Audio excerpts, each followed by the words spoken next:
नमस्कार, मैं कोकिन आप सभी का एक बार फिर से हार्दिक स्वागत करती हूँ। दोस्तों, कल मैं आपके लिए वीडियो नहीं दे पाई, उसके लिए सॉरी क्योंकि कल मैं यूनिवर्सिटी से घर लेट आई थी, इस कारण मैं आप लोगों के लिए क्लास नहीं बना पाई। तो हम कर रहे थे पीजीटी हिंदी का पीवाईक्यू जिसकी 2 क्लासेस मैं आप लोगों को दे चुकी हूँ। 125 क्वेश्चन तक हमने कवर कर लिया था। आज हम करेंगे 126 का क्वेश्चन यानी कि 125 से आगे 126 का जो क्वेश्चन आप लोगों के सामने दिया गया है क्या है कि काव्य पंक्तियों को सूची 1 यानी सूची 1 है आपके सामने को रीतिकालीन कवियों सूची 2 के साथ सुमेलित कीजिए तथा उसके नीचे दिए गए कूट की सहायता से सही विकल्प चुनिए। रीतिकाल से संबंधित आपके सामने पंक्तियां दी गई हैं। एक तरफ तो सूची 1 है जिसमें कविता की पंक्तियां हैं, दूसरी तरफ सूची 2 है जिसमें रीतिकाल के कवि दिए गए हैं। तो आपको बताना है कि कौन सी पंक्ति किस कवि से रीतिकालीन कवि से मैच करती है। सबसे पहले पंक्ति दी गई है कि ब्रज भाषा ब्रज रुचिर कहे सुमति सब कोई मिले संस्कृत फारसी हूँ सो अति परगट जो होई। तो ये वाली जो पंक्ति है किसने कही है बेटा, ये वाली जो पंक्ति है भिखारी दास के द्वारा कही गई है। सिंगल ये पंक्ति उठाकर भी आप लोगों से पूछ लिया जाता है कि ये पंक्ति किसके द्वारा कही गई है, तो वेरी वेरी वेरी इंपॉर्टेंट है, जितने स्टार लगाए जा सकते हैं लगा लेना। ये पंक्ति किसके द्वारा कही गई है, रीति काल के अंतर्गत रीतिबद्ध कवियों में स्थान रखने वाले भिखारी दास जिसे आचार्य रामचंद्र शुक्ल ने दास कहा है, उन्होंने ये पंक्ति कही है। तो ए का आपका क्या चला जाएगा, ए का चला जाएगा 2। पहले ऑप्शन में देख लेते हैं कि ए का 2 किस में दिया गया है। देखो ए का 2 आपकी सिर्फ एक ऑप्शन में दिया गया है, ऑप्शन 2 में। तो ऑप्शन नंबर 2 क्या है आप लोगों का सही हो जाता है। बट हमें अब तीन और पंक्तियां दी गई हैं उनको भी देखना है कि कौन सी किसके साथ मेल खाती है। आप लोगों को आंसर तो मिल गया, लेकिन आंसर मिलने का यह मतलब नहीं है कि आप लोग आगे जो 3 पंक्तियां दी गई हैं उनको देखोगे ही नहीं। हमारा काम तो सिर्फ जो क्वेश्चन होता है उसका आंसर बताना नहीं बल्कि डिटेल में एक्सप्लेनेशन के साथ हम क्वेश्चन को सॉल्व कर रहे हैं। तो पहली पंक्ति तो आपकी चली गई भिखारी दास के साथ। अब देखते हैं जो दूसरी पंक्ति दी गई है, जो जो निहारिये नेरे है नैनिन त्यों त्यों खरी निकले सी निकाई। जो जो निहारिये आंख बंद करके लगा देना। ये पंक्ति किसकी है, मतीराम की। रीतिबद्ध कवियों में स्थान रखने वाले मतीराम जिसकी रचना कौन सी थी, रसराज, जो किसी भी आश्रयदाता में इन्होंने नहीं लिखी थी। जो रीतिकाल के कवि हुए हैं इन्होंने जो अपनी रचनाएं लिखी है वो किसी न किसी आश्रय में रहकर लिखी है, लेकिन मतीराम ने अपनी एक रचना रसराज, कौन सी रचना बताइए मैंने, रसराज, जिसको किसी भी आश्रय को यानी कि किसी भी उसको समर्पित, किसी भी शासक या राजा को समर्पित नहीं है। किसकी रचना, मतीराम की। कौन सी बताइए मैंने, रसराज। ये आपसे पूछा जाता है। तो जो जो निहारिये किससे मेल खाती है, मतीराम से। आगे चलते हैं, जो जो या कंठाभरण को कंठ करे चितलाए सभा मध्य शोभा लहे अलंकृति ठहराए। तो कंठाभरण, कंठाभरण किसकी रचना है, दुल्लू कवि की रचना है। याद रखना है कंठाभरण रचना किसकी है, दुल्लू की रचना है। कवि कंठाभरण किसकी रचना है आप लोगों को कमेंट बॉक्स में बताना है। कवि कुल कल्पतरु किसकी रचना है और कवि काव्य कल्पद्रुम किसकी रचना है। ये जो 3 रचनाएं मैंने बताई हैं ये अलग अलग कवियों के द्वारा, रीतिकाल के ही कवि हुए हैं उन्होंने ये रचनाएं लिखी हैं। कंठाभरण किसके द्वारा लिखी गई है, दुल्लू के द्वारा। तो डी का चला जाएगा आपका दुल्लू। आगे एक पंक्ति और रहती है, कौन सी रहती है, हाँ हमने चारों पंक्तियों को कर लिया। भाषा ब्रज भाषा किसके साथ जाएगा, भिखारी दास के साथ। जो जो निहारिये जाएगा आपका मतीराम के साथ। सुनो के परम उनो, सुनोगे परम पद ऊनो के अनंत मद, ये पंक्ति रहती थी। ये पंक्ति जाती है देव के साथ। देव का पूरा नाम क्या था, देवदत्त इनका पूरा नाम था।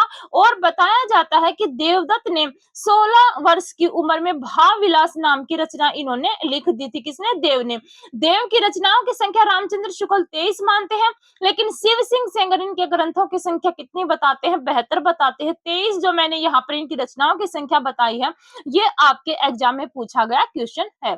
अगले क्वेश्चन की तरफ चलते हैं कि भाखा बोली ने जानही जिनके कुल के दास, उक्त पंक्ति के अनुसार रीतिकाल के कौन से कवि भाखा में रचना के कारण लज्जित और कुंठित थे। क्या बोला गया है कि भाखा बोली के जानही जिनके कुल के दास, तो रीतिकाल का एक ऐसा कौन सा कवि था जो भाखा यानी भाषा के कारण अपनी रचनाओं में दूसरी भाषा का प्रयोग करने लगे, जिसके कारण वो लज्जित और कुंठित थे।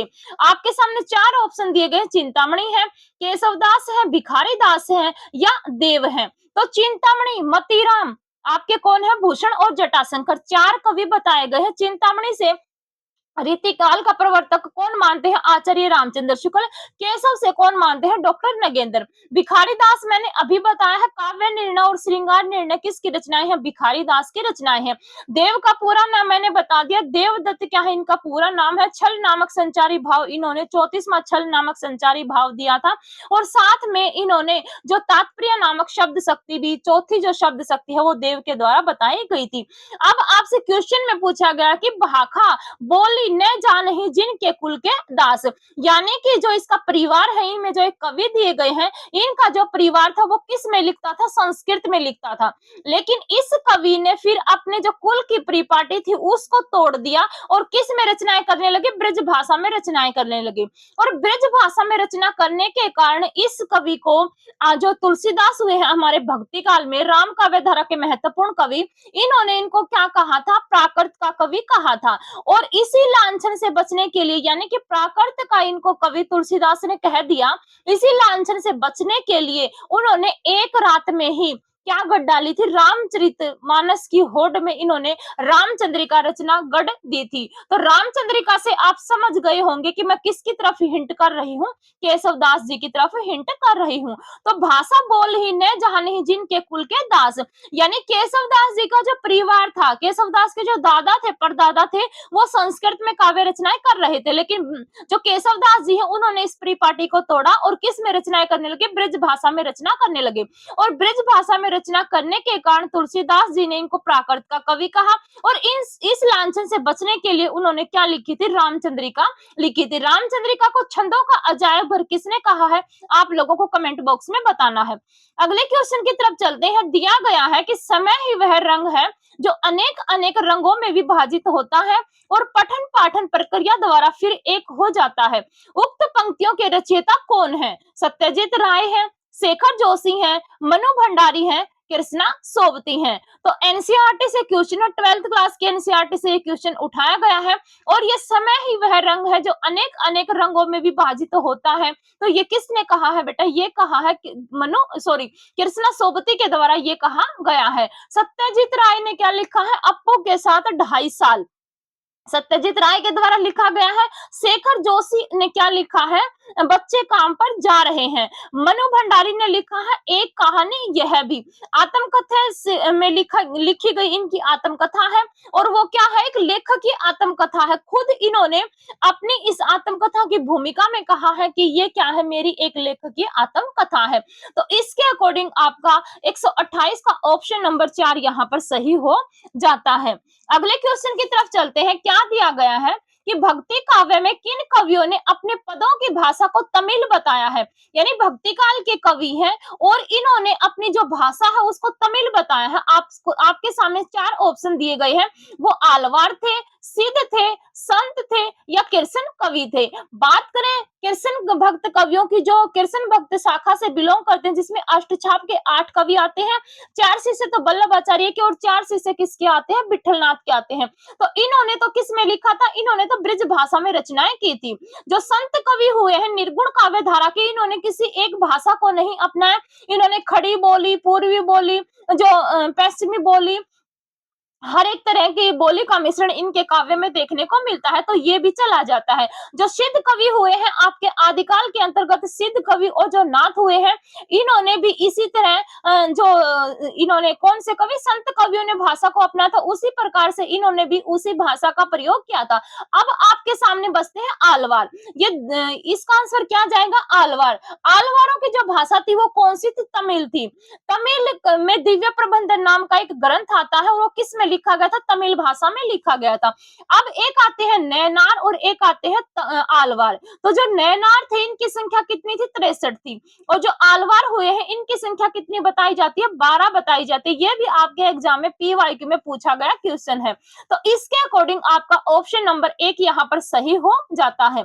अगले क्वेश्चन पर चलते हैं कि अपनी सर्वतोमुखी प्रतिभा के बल से एक और तो वे पद्माकर द्विजदेव की परंपरा में दिखाई पड़ते हैं, दूसरी ओर बंग देश के माइकल और हेमचंद्र की श्रेणी में। भारतेंदु के संबंध में उक्त कथन किस आलोचक का है? आपको ये बताना है कि भारतेंदु संबंधी आपसे एक कोटेशन दी गई और पूछा गया है कि ये किस आलोचक का ये कथन है, किसके बारे में है? भारतेंदु के बारे में। और एक तरफ तो इन्होंने तुलना कर दी पद्माकर और द्विजदेव, जो रीतिकाल के कवि हुए हैं। द्विजदेव तो किस में आते हैं? आपके जो रीतिकाल में जो आपके रीति मुक्त काव्य धारा है उसमें आते हैं, और पद्माकर जी आते हैं आपके रीतिबद्ध कवियों में। तो दूसरी ओर बंग देश के माइकल और हेमचंद्र की श्रेणी में रख दिया। तो आपको बताना है ये किसने कहा है भारतेंदु के बारे में। तो भारतेंदु के बारे में कहने वाले सिर्फ एक ही आलोचक है, आपके आचार्य रामचंद्र शुक्ल जी। आगे बात करते हैं कि छायावाद के संबंध में असंगत कथन बताइए। छायावाद से क्वेश्चन है और पूछा गया है कि इसमें से कौन सा कथन गलत है। जो छायावाद है वो कब से कब तक चला था? 1918 से 1936 तक छायावाद चलता है। 1918 में प्रसाद की रचना आती है झरना, और 1936 में प्रसाद की रचना कौन सी आती है? कामायनी। यानी कि कामायनी से ही छायावाद का अंत है, और 1918 झरना जो रचना आती है प्रसाद जी की, उससे क्या है? छायावाद का प्रारंभ है, ऐसा माना जाता है। आपसे यहाँ पर पूछा गया कि छायावाद के संबंध में असंगत कथन कौन सा है। छायावाद व्यक्तिवाद की कविता है। बिल्कुल है भाई, व्यक्तिवाद का मतलब क्या है कि यहाँ पर कवियों ने अपने जो मन की अभिव्यक्ति है, उन्होंने जो भोगा है उसकी पीड़ा यहाँ पर देखने को मिलती है। छायावादी कवि निराला ने स्वीकार किया कि मैंने मैं शैली अपनाई। ये भी सही है, क्योंकि छायावाद की जो बरहतरी है इसमें आपके प्रसाद पंत और निराला 3 आते हैं। निराला ने जो है वो जो छंदों की परिपाटी थी उसको तोड़ा था और मुक्त छंद में रचना करी थी। इस कारण ये क्या कहते हैं कि मैंने मैं शैली को अपनाया। छायावादी काव्य सांसारिक उल्लास विषाद का सफल माध्यम है।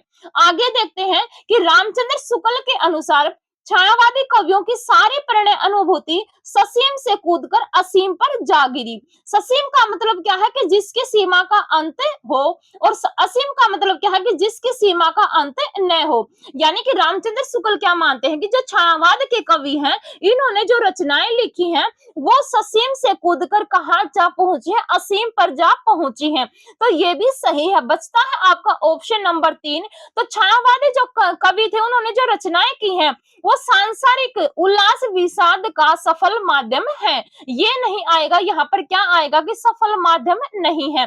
जो सांसारिक संसार में क्या घटित हो रहा, संसार का में क्या यथार्थ क्या वास्तविकता है, उनका उनसे कोई लेना देना नहीं था। इन्होंने सिर्फ अपनी जो मन की अभिव्यक्ति थी, मन की जो पीड़ा थी, उसको उन्होंने इसमें व्यक्त किया है। चाहे आप पंत को देख लो, चाहे आप निराला को देख लो, चाहे महादेवी वर्मा को देख लो, चाहे जयशंकर प्रसाद को देख लो, सभी ने अपनी मन की अभिव्यक्ति उन्होंने जो खुद भोगा है, अपनी पीड़ा को अपने शब्दों के माध्यम से, अपने काव्य के माध्यम से उन्होंने उकेरा है। अगले क्वेश्चन की तरफ चलते हैं। क्या दिया गया है कि अष्टछाप के कवियों में काव्य सौष्ठव और भाषा की प्राजलता की दृष्टि से सूरदास के बाद कौन सा कवि अधिक महत्वपूर्ण है। यानी कि अष्टछाप के जो 8 कवि आए हैं, 4 वल्लभाचार्य के और 4 विठलनाथ के, उनमें से ऐसा कौन सा कवि था जो सूरदास के बाद भाषा के कारण सबसे प्रसिद्ध हुआ था? ये आपसे पूछा गया है। कुंभनदास जी थे, नंददास थे, कृष्णदास थे, या गोविंद स्वामी थे। तो सूरदास के बाद अगर कोई सबसे प्रसिद्ध कवि रहा था तो वो कौन थे? नंददास। नंददास की एक रचना आती है रास पंचाधाई, और रास पंचाधाई के कारण ही नंददास को क्या कहा गया है? और कवि जड़िया और नंददास गड़िया। किसने कहा है? ये रामचंद्र शुक्ल ने कहा है। नंददास का जन्म कब हुआ था? 1533 में। नंददास क्या थे? सबसे छोटे थे, और कुंभनदास क्या थे? इनमें सबसे बड़े थे। ये दोनों शिष्य किसके थे? ये दोनों शिष्य थे वल्लभाचार्य के, और नंददास और गोविंद स्वामी किसके शिष्य थे? विठलनाथ नाथ के शिष्य थे। न वल्लभाचार्य के पुत्र कौन हुए हैं? विठलनाथ, और विठलनाथ के पुत्र कौन हुए थे? गोकुलनाथ। आगे चलते हैं, किस साहित्य धारा के कवियों ने अपनी रचनाओं को अन्य उपदेशिक कहा है? यानी कि कौन सी साहित्य धारा थी जिन्होंने अपनी रचनाओं को अन्य उपदेशिक कहा, यानी कि अन्य किसी और को उपदेश देने के लिए ये रचनाएं लिखी गई हैं। संत कवि हैं, इसमें सूफी कवि हैं, रीति मुक्त कवि हैं या छायावादी कवि हैं? तो छायावादी कवि तो यहाँ पर होगा नहीं, न रीति मुक्त कवि होंगे। अब ऑप्शन बचते हैं आप लोगों के सामने संत कवि और सूफी कवि।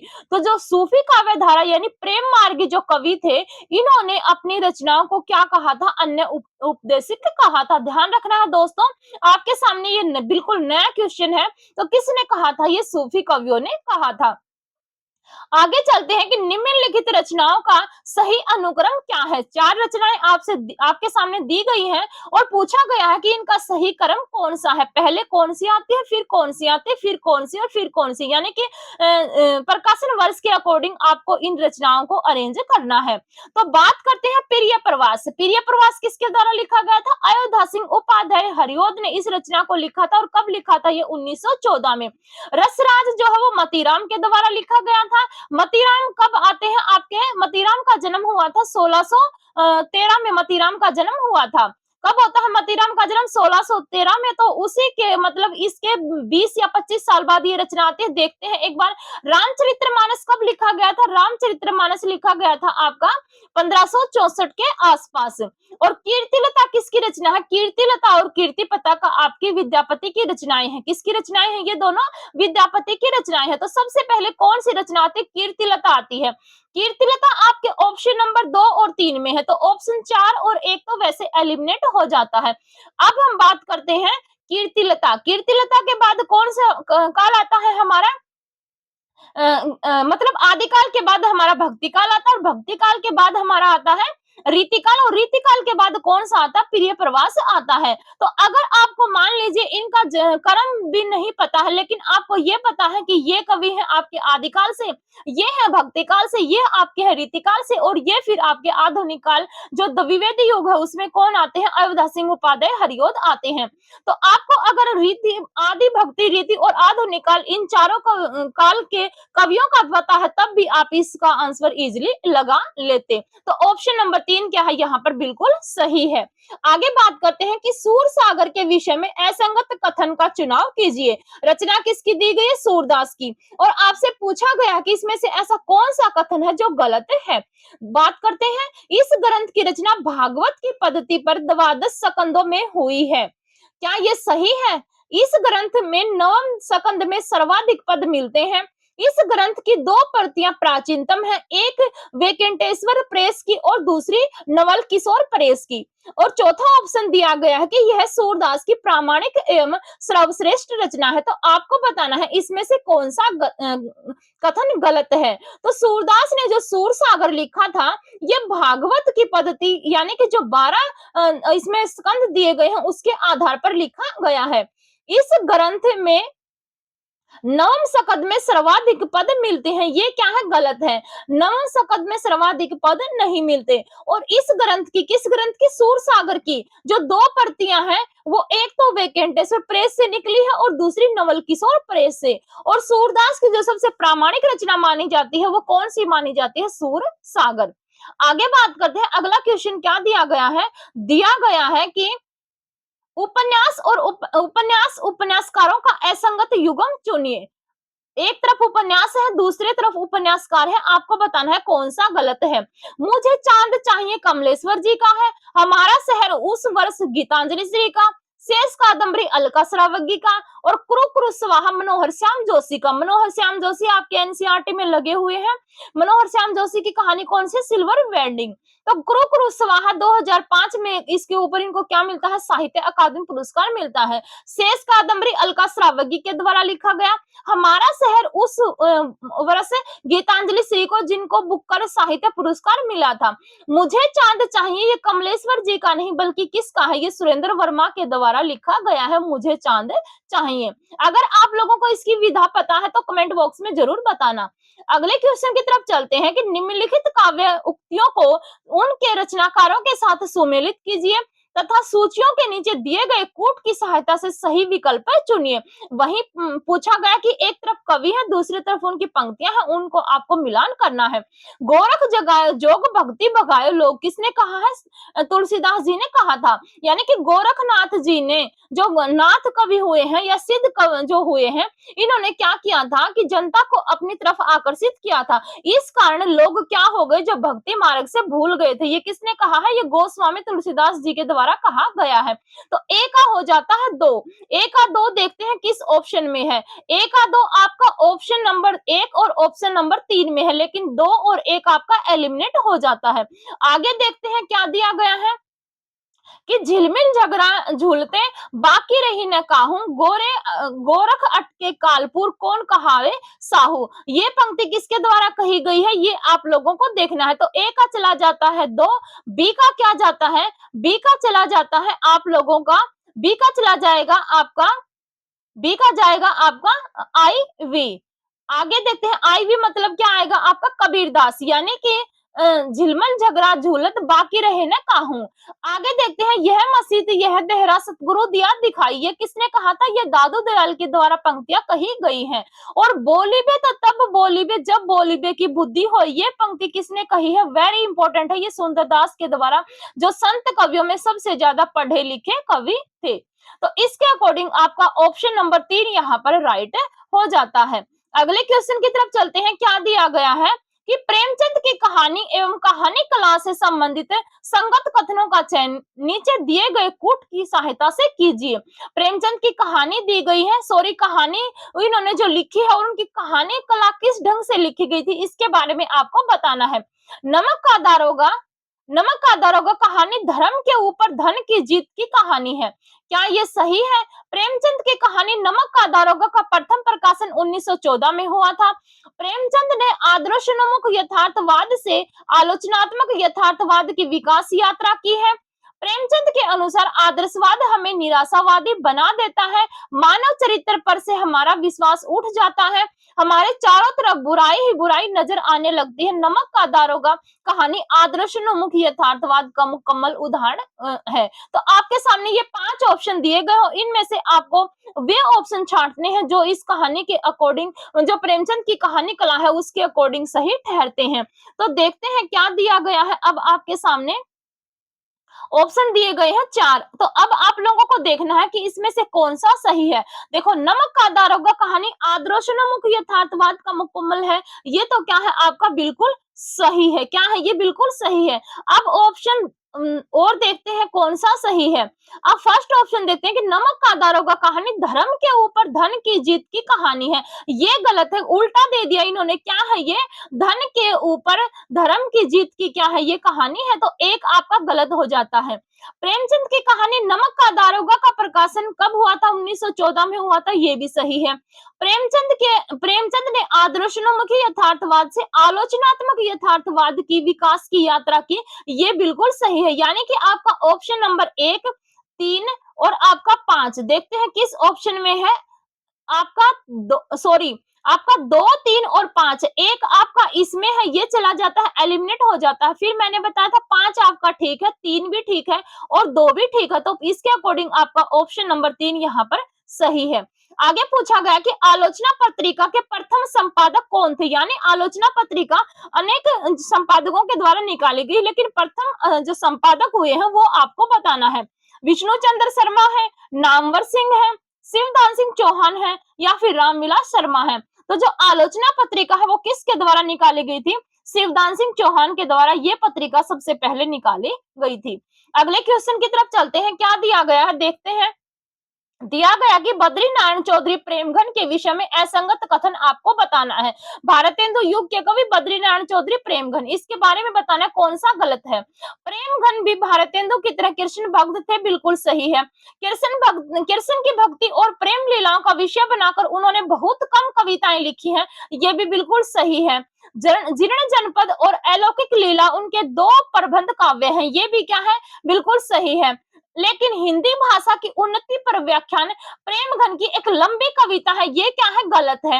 ये क्यों गलत है? क्योंकि ये किसकी रचना है? ये भारतेंदु हरिश्चंद्र की रचना है, न कि बद्री नारायण चौधरी प्रेमघन की। आगे बात करते हैं, मेरे बचपन के दिन पाठ के अनुसार लेखिका महादेवी वर्मा को उनकी माता जी ने पहले पहल क्या पढ़ाना सिखाया था? तो मेरे बचपन के दिन किसकी रचना है? ये महादेवी वर्मा की रचना है। पूछ लिया जाए बचपन किसकी रचना है, तो वो किसकी रचना है? कृष्णा सोबती की रचना है।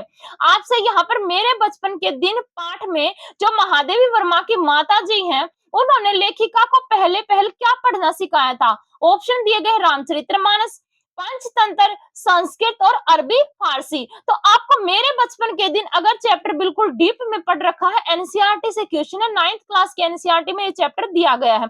अगर बिल्कुल डीप में पढ़ रखा है तो आप लोग इसका आंसर इजीली बता दोगे। अगर नहीं पढ़ा है तो आप लोग ऐसे ही घूमते रहोगे। तो बताया गया है यहाँ पर जो लेखिका की माता जी है वो इनको पंचतंत्र पढ़ाती थी। अब यहाँ पर आपको 2-3 बातें याद रखनी है। जो लेखिका की माता जी है वो क्या पढ़ती थी? गीता। क्या पढ़ती थी? वो गीता पढ़ती थी। वो थोड़ी बहुत क्या जानती थी? संस्कृत भी पढ़ना जानती थी। लेकिन लेखिका को वो क्या सिखाती है? पंचतंत्र सबसे पहले सिखाती हैं।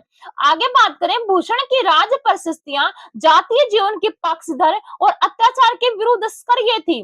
उक्त कथन किस आलोचक का है? ये भूषण जो रीतिकाल के एकमात्र कवि जिन्होंने किससे संबंधित रचनाएं लिखी है? वीर रस से परिपूर्ण इन्होंने रचनाएं लिखी, यानी कि राष्ट्रीयता से ओतप्रोत इनकी रचनाएं देखने को मिलती हैं। याद रखना है दोस्तों, वेरी वेरी वेरी इंपॉर्टेंट है। रीतिकाल का एकमात्र कवि है जो राष्ट्रीयता से ओतप्रोत कविताएं लिखता है। कौन? भूषण। भूषण की राज परिस्थितियां जातीय जीवन की पक्षधर और अत्याचार के विरुद्ध सक्रिय थी। उक्त कथन किस आलोचक का है? रामचंद्र शुक्ल, हजारी प्रसाद द्विवेदी, महावीर प्रसाद द्विवेदी, डॉक्टर बच्चन सिंह। तो बताना है कौन इसके सही जाएंगे। तो बच्चा क्या करता है कि रामचंद्र शुक्ल को देखकर रामचंद्र शुक्ल पर टिक कर आता है, लेकिन जरूरी नहीं है कि ऑप्शन में शुक्ल बाबा दिए गए हैं तो वही सही होंगे। एग्जामिनर मतलब ऑप्शन को घुमा देता है। तो आपके सामने कौन है? डॉक्टर बच्चन सिंह। डॉक्टर बच्चन सिंह ने ये भूषण के बारे में कहा है। आगे चलते हैं, क्या क्वेश्चन दिया गया? दिया गया कि गोस्वामी तुलसीदास की भक्ति पद्धति एवं रचना प्रक्रिया के संबंध में संगत है। गोस्वामी तुलसीदास से क्वेश्चन है और पूछा गया कौन सा संगत है। रामचरितमानस का पूरा जो परिवेश है वो देवीय नहीं मानवीय है। सही है, बताना है आपको। रामचरितमानस का कथानक बहुश्रुत और बहुलिखित नहीं है। रामचरितमानस उपदेशात्मक उद्देश्य को लेकर लिखी गई है। तुलसी ने काव्य भाषा के 2 रूप तथा 5 मुख्य काव्य शैलियों को अपनाया। तो आपको बताना है कौन सा सही इसमें से संगत है। तो रामचरितमानस का पूरा परिवेश देवीय है, मानवीय नहीं। ये क्या है? गलत है। रामचरितमानस का कथानक बहुश्रुत है, बहुलिखित नहीं, ये भी गलत है। रामचरितमानस उपदेशात्मक उद्देश्य को लेकर लिखी गई थी, ये भी क्या है? गलत है। लेकिन तुलसीदास ने काव्य भाषा के 2 रूप अपनाए थे, यानी कि इन्होंने अवधि भी अपनाई थी और ब्रज भाषा भी अपनाई थी तथा मुख्य 5 काव्य शैलियों को अपनाया। इसके अकॉर्डिंग आपका ऑप्शन नंबर 4 यहाँ पर बिल्कुल सही है। आगे बात करें, क्या हिंदी नाम की कोई भाषा ही नहीं और आर्य समाज का कोप लेखों के लेखक कौन है? 2 रचनाएं दी गई है, क्या हिंदी नाम की कोई भाषा ही नहीं और एक दी गई है आर्य समाज का कोप। इन 2 रचनाओं के लेखक आपसे पूछा गया है कौन है? महावीर प्रसाद द्विवेदी, पंडित माधव प्रसाद मिश्र, बाल मुकुंद गुप्त और श्याम सुंदर दास। तो इस जो ये 2 लेख दिए गए हैं इनके रचयिता कौन है? पंडित महावीर प्रसाद द्विवेदी। महावीर प्रसाद द्विवेदी और बाल मुकुंद गुप्त के बीच एक बार जो अनिश्चितता शब्द है, कौन सा शब्द बताया मैंने? अनिश्चितता। इस शब्द को लेकर दोनों के बीच में विवाद हो जाता है और इस विवाद में पक्ष जो है वो कौन? गोविंद नारायण मिश्र किसका लेते हैं? महावीर प्रसाद द्विवेदी का क्या लेते हैं? वो पक्ष लेते हैं। आगे बात करते हैं कि निम्न कथनों में से असंगत कथनों को नीचे दिए गए कूट की सहायता से छांटिए। आपके जो एनटी नेट में क्वेश्चन पूछे जाते हैं, अब की बार आपका जो स्टेट का पेपर है बिल्कुल उसी के पैटर्न पर बनाया गया है। जगन्नाथ दास रत्नाकर ने खड़ी बोली के समर्थकों को हठी और मूर्ख कहकर पुकारा है। मैं ये बार बार आप लोगों को बताती हूँ कि आपके जो द्विवेदी युग के 2 कवि हुए, सत्यनारायण कविरत्न और जगन्नाथ दास रत्नाकर, ये दोनों कवि ब्रज भाषा में रचनाएं करते थे। तो इन्होंने खड़ी बोली के कवियों को क्या कहा था? हठी और मूर्ख कहा था। तो ये क्या है? आपका सही है। तो ऑप्शन नंबर 1 यहाँ पर आपका गलत हो जाएगा। वैसे तो ये सही है लेकिन आपसे असंगत यहाँ पर पूछा गया है, तो उसके अनुसार आपका ऑप्शन ऑप्शन नंबर 1 क्या है, गलत है। हिंदी गद्य का अधुनातन नमूना गोरख सार ग्रंथ में मिलता है। आगे देख लेते हैं। सदल मिश्र द्वारा रचित नासिकत पाठकान का अन्य नाम चंद्रवती भी है। चंद्रवती भी है, लेकिन इसका अगर हम शुद्ध देखें तो क्या आएगा, चंद्रावली। इसका शुद्ध नाम क्या आएगा, चंद्रावली आएगा, लेकिन ये भी क्या है, सही है, तो ये भी नहीं होगा। फिर हम बात करते हैं कि सर फ्रेडरिक पिनकांट ने खड़ी बोली को टकसाली भाषा कहा है। तो अब आप लोगों को बताना है कि इसमें से कौन सा असंगत है। तो आपका कौन सा है, ऑप्शन नंबर 3 इसमें है, ये चला जाता है। ऑप्शन नंबर 1 इसमें है, ये चला जाता है। अब आपके सामने बचते हैं ऑप्शन नंबर 3 और 4। तो आपका कौन सा जाएगा, कौन सा आपका यहाँ पर सही हो जाता है। जगन्नाथ दास रत्नाकर ने खड़ी क्या पूछा गया कि असंगत कथनों को नीचे दिए गए कूट की सहायता से छांटिए। असंगत कथन यहाँ पे छांटने हैं तो 1 चला जाता है, आपका 3 चला जाता है। वैसे ये दोनों सही है, लेकिन असंगत आप लोगों से पूछा है तो ऑप्शन आपका 2 और 4 देखते हैं। 2 और 4 किसमें है, किसमें है 2 और 4, ऑप्शन नंबर 3 में यहाँ पर असंगत बताना था, तो आप लोगों का यही क्या है, सही है। आगे बात करते हैं, क्या दिया गया है कि साहित्य का मुख्य उद्देश्य है जनता को संघर्ष के लिए शक्ति देना और उस संघर्ष में विजय प्राप्त करके मुक्त होने के लिए मार्ग दिखाना। उक्त विचार हिंदी साहित्य की किस विचारधारा के रहे हैं, यानी जो साहित्य लिखा जा रहा है उसका मुख्य उद्देश्य क्या है कि जनता जो संघर्ष कर रही है उसको शक्ति देना और उस संघर्ष में विजय प्राप्त करके मुक्त होने के लिए मार्ग दिखाना। उक्त विचार साहित्य हिंदी साहित्य की किस विचारधारा से रहा है, तो ये किस विचारधारा से रहा है सोचने की जरूरत नहीं है, ये है प्रगतिवाद, जो कार्ल मार्क्स के ऊपर क्या है, आधारित है। कौन, प्रगतिवाद। आगे बात करते हैं कि निम्नलिखित आत्मकथाओं और लेखकों को सुमेलित कीजिए तथा उसके नीचे दिए गए कूट की सहायता से सही विकल्प चुनिए। तो बताना है कि इसमें से कौन सी आपस में मैच खाती है। गुड़िया भीतर गुड़िया, तो गुड़िया भीतर गुड़िया किसने लिखी है, सॉरी मैत्रेय पुष्पा के द्वारा लिखी गई है। मेरी पत्नी और भेड़िया डॉक्टर धर्मवीर ने लिखा है। एक आते हैं धर्मवीर भारती, ये है डॉक्टर धर्मवीर, ये कौन है, दलित लेखक है। मुड़ मुड़ कर देखता हूँ किसकी है, राजेंद्र यादव की है। और अन्य से अनन्या किसकी है, प्रभा खेतान के द्वारा लिखी गई है। तो ए का आप लोगों का कौन सा चला जाएगा, मैत्रेय पुष्पा, यानी कि 3। ए का 3 किस ऑप्शन में है, आपका ऑप्शन नंबर 2 और ऑप्शन नंबर 4 में है, तो आपका 3 और 1 तो हो जाता है एलिमिनेट। अब डी का क्या जाएगा, अन्य से अनन्या क्या है, प्रभा खेतान का। डी का क्या है, 2, तो डी का 2 आपका 2 में भी दिया गया और 4 में भी दिया गया, यहां से भी बात नहीं बनी। बात करते हैं मुड़ मुड़ कर देखता हूँ किसकी है, राजेंद्र यादव की। तो राजेंद्र यादव की मुड़ मुड़ कर देखता हूँ आपका 3 का हो जाता है आईवी। तो एक ही ऑप्शन में दिया गया, ऑप्शन नंबर 2 यहाँ पर आपका सही है। अगले क्वेश्चन की तरफ चलते हैं। क्या दिया गया है, दिया गया है कि मीरा की काव्य कला के संबंध में असंगत कथन बताइए। मीरा के बारे में दिया गया है और बताना है कि कौन सा असंगत है। उनकी कविता में प्रेम की गंभीर अभिव्यंजना है, उसमें प्रेम की वेदना है और मिलन का उल्लास भी है। उनकी कविता का प्रधान गुण सादगी और सरलता है। कला की उत्कृष्टता ही उसकी सबसे बड़ी कला है। तो बताना है कौन सा असंगत है। तो जो कला की उत्कृष्टता ही उसकी सबसे बड़ी कला है, ये क्या है, बिल्कुल गलत है। और ये तीनों क्या है, सही है। आगे बात करें कि पिंगल सर्वमान्य काव्य भाषा का नाम था। अपनी मातृभाषा के आधार पर विकसित काव्य भाषा का नाम डिंगल बारहठों ने रखा। अपभ्रंश के विषय में उक्त कथन किस आलोचक का है। तो सबसे पहले आदिकाल की जो रचनाएं है वो डिंगल और पिंगल दोनों शैलियों में लिखी गई हैं। डिंगल कौन सी शैली होती है, पिंगल तो वो शैली होती है जिसमें अपभ्रंश और राजस्थानी का मेल होता है, और डिंगल कौन सी होती है जिसमें अपभ्रंश और आपकी कौन सी आती है, ब्रज भाषा आती है। तो ये बताना है कि आपको कौन सा कथन इसमें से मतलब ये कथन किसके बारे जो आपकी अपभ्रंश में जो रचनाएं लिखी गई है डिंगल और पिंगल भाषा के आधार पर है। तो डिंगल जो सर्वमान्य काव्य भाषा का नाम था, अपनी मातृभाषा के आधार पर विकसित काव्य भाषा का नाम डिंगल बारहठों ने लिखा। तो ये कथन बताना है किसने कहा है, ये कहा है आचार्य विश्वनाथ प्रसाद मिश्र ने। Very very very important question है, आप लोगों के सामने ये नया क्वेश्चन हो सकता है। आगे बात करें, दिया गया है कि उद्धलिखित रचनाओं को उनके रचनाकारों के साथ सुमेलित कीजिए तथा उसके नीचे दिए गए कूट की सहायता से सही विकल्प चुनिए। तो अब आप लोगों को वहीं फिर से मिलान करना है। जब आवेगी काल घटा, एक दिल एक सादा कागज, ठीक है, आप लोगों को इसका नहीं पता, लेकिन दिल एक सादा कागज है, सबसे फेमस रचना है और किसके द्वारा लिखी गई है? राही मासूम रजा के द्वारा लिखी गई है।